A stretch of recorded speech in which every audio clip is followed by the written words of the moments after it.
지배인 등기만 하나 적어 놓읍시다. 지배인 등기요. 지배인 등기는요, 지배인을 선임한 곳에서만 등기가 됩니다. 그러니까 우리가 이제 그 이마트가 여기 서울에도 있고 수원에도 있고 성남에도 있게 되는데, 수원에 있는 그 지점에 이마트에 등기부를 떼거나 성남에 있는 지점에 등기부를 떼게 되면 거기에 지배인들이 등록되어 있을 수 있습니다. 요 지배인들은 서울에 있는 이와 같이 본점 소재지의 등기부에 기재되지 않습니다. 그렇죠? 예. 근데 여러분들이 예전에 등기부에 보시면 똑같은 지배인이 서울에도 등기되어 있고 그 다음에 지점에도 등기되어 있죠. 근데 거기에 보면 서울에 있는 지배인이 여기에 서울에 있는 등기부 등본에 보시면 지배인 해가지고 요 지배인에 이제 자기의 주소도 등기되고 여기에 지배인을 둔 장소도 등기되죠. 여기에 장소에 보게 되면 서울 구로동 이렇게 되어 있습니다.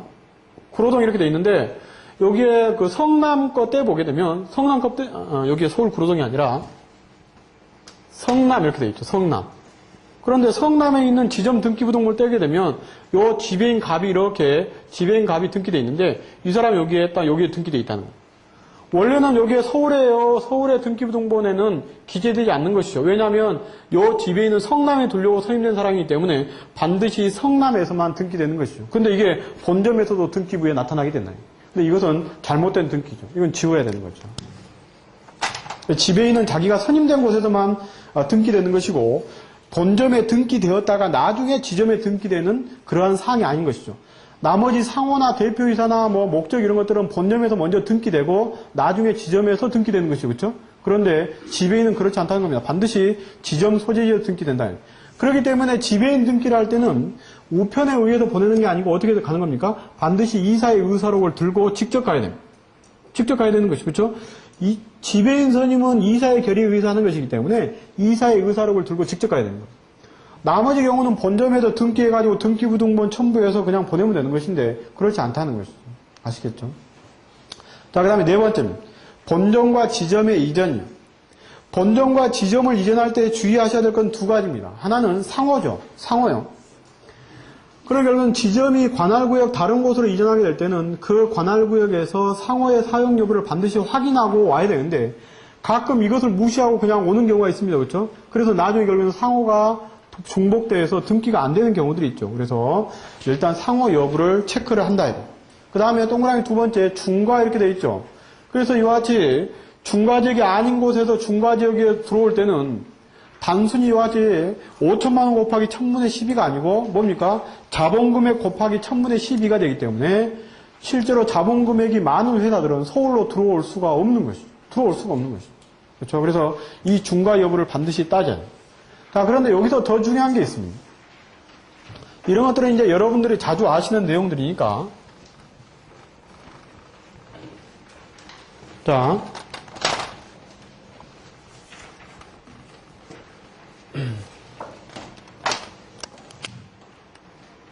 화성에요. 지점이 있습니다. 화성에 본점이 있습니다. 본점. 자, 서울에 이 화성에 있는 회사가 서울에 부동산을 샀습니다. 강남에다 건물 하나 샀다는 거예요. 등기부는 여기 나와 있는 이 화성에서 이렇게 A 회사가 이렇게 해서 이게 취득이 났죠. 이런 경우에는 이 등록세에 있어도 중과가 되지 않습니다. 등록세나 취득세에 있어도 중과가 되지 않는다고요. 나중에 등록세나 취득세가 중과된 경우에는 원칙적으로 두 가지 요건을 모두 다 갖춰야 되는 것이죠. 회사가 설립한 후 이와 같이 5년 이내에 그것도 이와 같이 과밀 억제권역 내에서의 부동산을 취득한 경우니까 이 경우는 이게 중과가 되지 않습니다.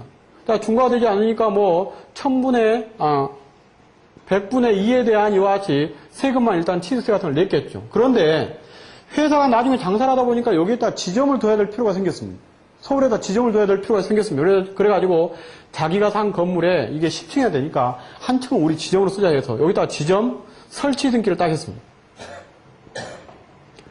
딱 설치 등기를 하게 되면 옛날에 여기 나와 있는 이와 같이 100분의 2만 냈던 세금에다가 여기에 다시 100분의 아까 2 냈으니까 3배를 중과해야 되니까 한 배는 냈으니까요. 여기에 100분의 몇입니까? 4를 다시 세금을 내게 됩니다. 부동산 취득 등록과 관련된 세금을 다시 내게 된다.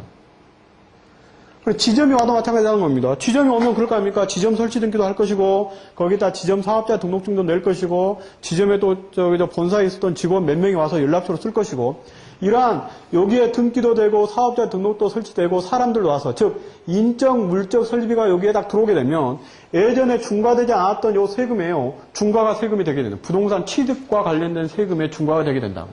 그렇기 때문에 지점을 옮길 때도, 또는 지점을 설치할 때도, 반드시 그 설치 또는 이전되는 곳이 자기들이 가지고 있는 부동산이 있는지 여부를 반드시 확인해야 돼요.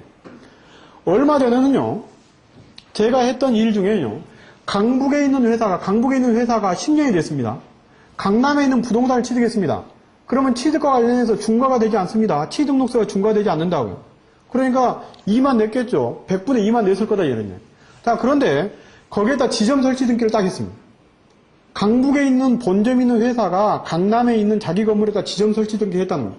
지점 설치 등기를 했더니 당장 구청에서 뭐가 연락이 왔습니까? 세금 1000분의 4를 더 내라고 연락이 왔습니다. 네. 그러니까 이해가 잘 안 되는 것이죠. 그렇죠? 왜냐하면 같은 서울에 있는 지역이 여기에 본점이 강북에 있고 지점을 강남에 설치했다고 해가지고 이와 같이 3배를 중과를 해야 되느냐 이러냐.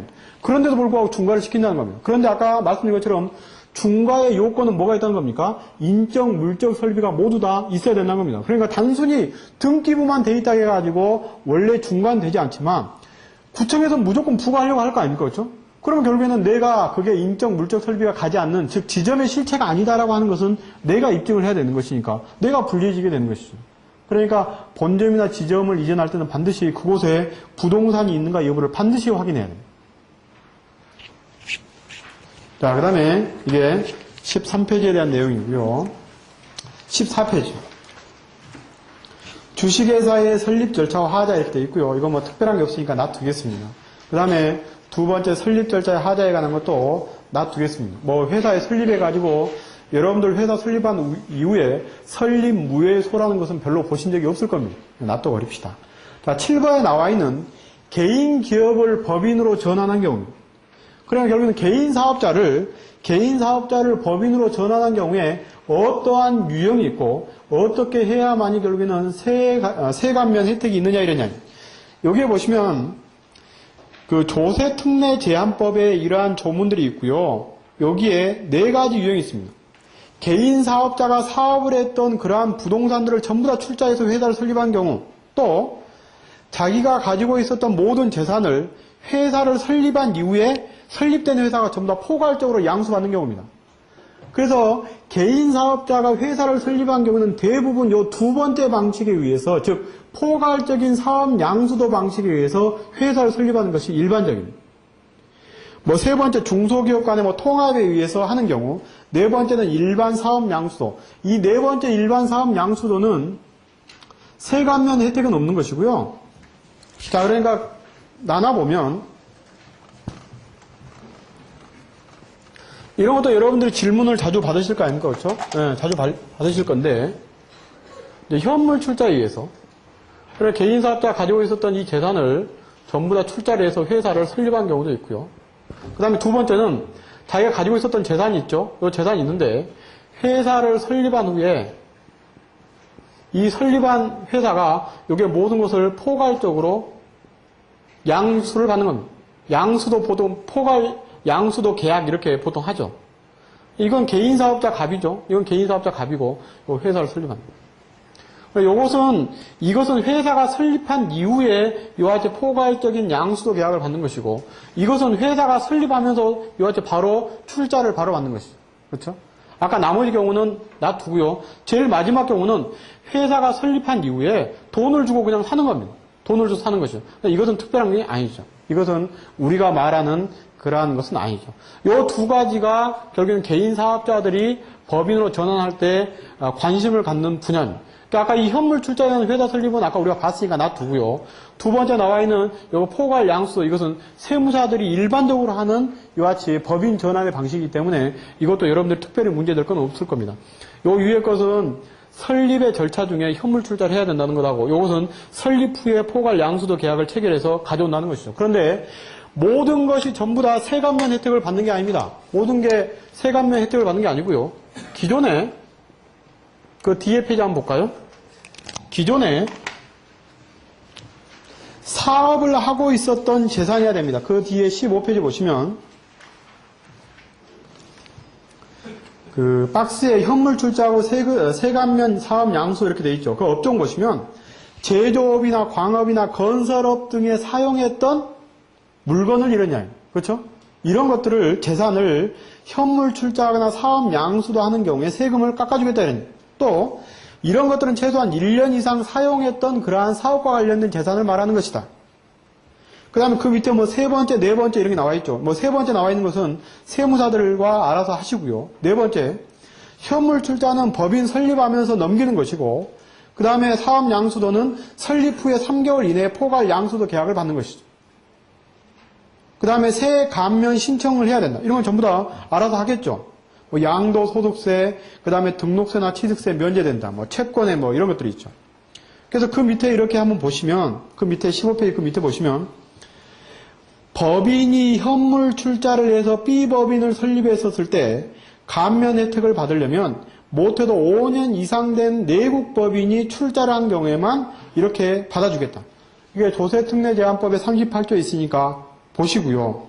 그 밑에 조세특례제한법 32조는 개인사업자가, 즉 1년 이상 제조, 광업, 건설업 등을 영위했던 개인사업자가 그러한 재산을 이와 같이 A회사의 설립에 집어넣는 것이죠. 이런 것이 현물 출자. 방가를 이번에 대통령령이 정하는 사업 양수도에 의해서, 그래 보면 이렇게 돼 있죠. 당의 사업을 영위하던 자가 발기인이 되어서 법인 설립을 하고 3개월 이내에 모든 개인 사업자의 권리 의무를 양수받는 경우에만 이러냐. 법인의 자본금이 대통령령이 정하는 금액 이상일까? 아까 저 위에 보시면 1년간 평균 순자산가액 이상일까? 뭐 이러한 것이다. 그 다음에 등록세나 취득세나 농특세 등이 이와 같이, 등록세나 취득세 등이 감면되고, 농특세는 감면세액의 20%를 내게 될 것이다, 이러냐.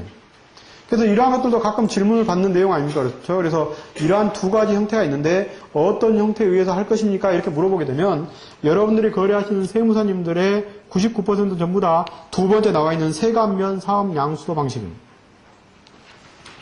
근데 세감면 사업 양수도 방식에 의하게 되면, 그 발기인이었던 사람이 주식을 갖는 게 아니고 회사 설립해서 주식은 돈은 돈대로 넣고요. 그렇죠? 그러니까 주금 납입은 돈에 의해서 넣고 나중에 회사가 결국에는 자기의 재산을 사주면 회사로부터 돈을 받는 것이죠. 그렇죠? 회사로부터 결국에는 재산을 양도했으니까 그 양도에 관한 돈을 받는 것이죠. 그런데 앞에 나와 있는 현물 출자는 뭡니까? 돈의 이동은 하나도 없고 그냥 출자해가지고 주식만 받는 것이죠. 아시겠죠? 그러니까 이러한 형태가 있다 이런 거예요. 16페이지만 보고 쉽시다. 등록세요. 법인 설립 등기 신청 시 수개의 등기사항을 하나의 신청서에 일괄 신청한 경우에 납부할 등록세액의 산정 기준에서 거기 뭐 천공 38조 예규를 적어놨습니다. 거기에 일부분을 다 빼버렸는데 여러분들이 등기 예규의 천공 38호를 한번 보시고요. 그렇죠? 거기 보시면 뭐 그 나번 같은 데 한번 보시면 법인이 지점 또는 분사무소를 설치하고 지점 소재지 관할 등기소에 등기 신청을 하는 경우에는 지방세법 137조 제1항 제5호의 등록세를 납부한다. 이 경우 동일 등기소 내에 수개의 지점을 설치한 경우에도 마찬가지다. 그러니까 서울에다가 지점을 20개를 둔다 할지라도 그것은 뭐라는 겁니까? 하나의 이와 같이 등기부밖에 없다는 거예요. 그러니까 서울에 지점이 20개 있고 본점이 서울에 있으면 그 회사의 등기부는 몇 개입니까? 서울에 본점이 있는 회사가 지점을 20개를 두게 되면 그 회사의 등기부 등본은 몇 개입니까?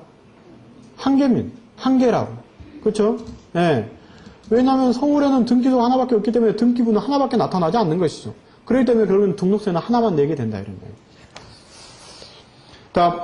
그 다음에 양가로 2번 변경등기 신청시 이렇게 돼 있어 1번에 보시면 대표이사가 사임했다가 또 취임을 하거나 하는 게 대표이사의 변경등기를 해야 되는데 그 대표이사가 옛날에 주소 변경등기를 혜택했다 이래요. 그러면 이때 주소도 변경을 해야 되고 대표이사도 다시 변경에 등기를 하면 이게 등록세가 두 개냐 아니면 하나냐 이런 이야기입니다. 그렇죠? 하나다 이래요. 하나다요. 다만 과태료는 낼지 모르겠지만 하나다 뭐 이런 이야기고요. 그 뭐 선례 등이 있으니까요. 그 다음에 2번에 나와 있는 증자등기를 할 때 발행할 주식 총수 등을 변경하는 경우에 있어서도 등록세는 증자와 관련된 등록세액만 부담하면 되는 것이고 별도의 정액세를 별도로 납부하지는 않는다 이래요.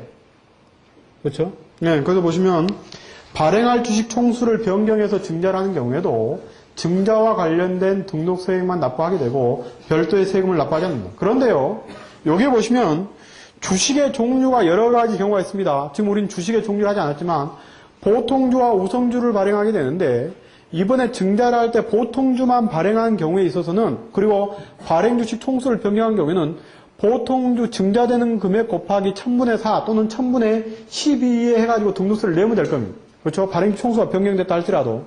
그런데 이번에 우선주를 발행하게 되면 거기에 자본의 총액만 변경되는 게 아니고 밑에 기타 사항란에 우선주에 관한 사항이 기재되거나 변경되게 됩니다. 이런 경우에는 그것은 기타 사항란은 별개의 등기입니다. 별개의 등기. 자, 그럼 뭐 기타에도 등록세도 있을 것이니까 여러분들이 이와 같이 또 등록세와 관련된 예규나 선례 등은 또 여기다 모아서 또 정리를 한번 하시면 될 겁니다. 쉬었다가 주식에 관한 사항을 볼 수 있도록 합시다.